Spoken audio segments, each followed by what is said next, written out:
With all the changes that has happened to the Legend of Relic, and I mean there were a lot, I figured I'd make a list of my own top 10 removed content. Whether it's content that should have never been there in the first place, or content that could have been included, however I was not able to due to program limitation. Stay tuned for number 1. I think you'll like it. Let's get started. Number 10. The Shurikens. Back in the early days of TLOR, TLOR, or TLOR, TLOR, whatever, Relic's projectile of choice was just plain shurikens. Though he did get variations of them and they did look different, I thought something needed to change, and upon that change, Relic became even more fleshed out as a character, who he is, and what about him that is so unique. Number 9. Consistent HP regeneration. While I am sad that this had to go, it needed to be done.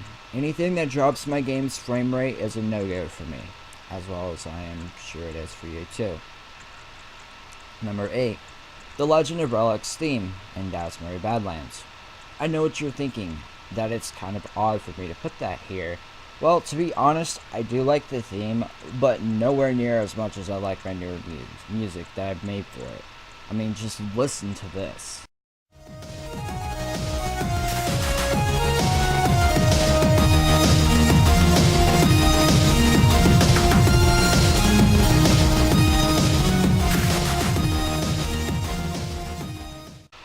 It's funny that sometimes I compose too much music and some of it never made the cut. I could probably do a video on that as well. Top 10 music that didn't make it in The Legend of Relic. Anyways, moving on. Number 7. Enemies with shields. Oh my goodness. Shields are supposed to be effective and handy, but they made me want to head desk in frustration when enemies kept blocking my attacks. So instead of me having to individually edit every single enemy sprite that had one, I just replaced the shield with a crossbow because I know workarounds within my program like a boss.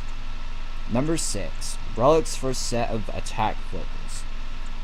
I'm no voice actor, but I thought I'd do pretty well voicing Relic's attacks. And those have even gone through some transitions, trust me. The latest ones are better by far. Number 5. Crafting system. Yeah, The Legend of Relic was originally intended to have a crafting system. Meant basically for everything, and you'd be able to harvest wood, ores, etc., make your own armor, weapons, potions, food, etc. You get the idea. I didn't include this in the end because I do believe there is such thing as too much content, and TLOR isn't like Skyrim. I mean, it is rather big, but it's not massive. Thus, the idea was scrapped. Number 4. Alternate currency system. This came to my mind when I was working on my Death Toll DLC.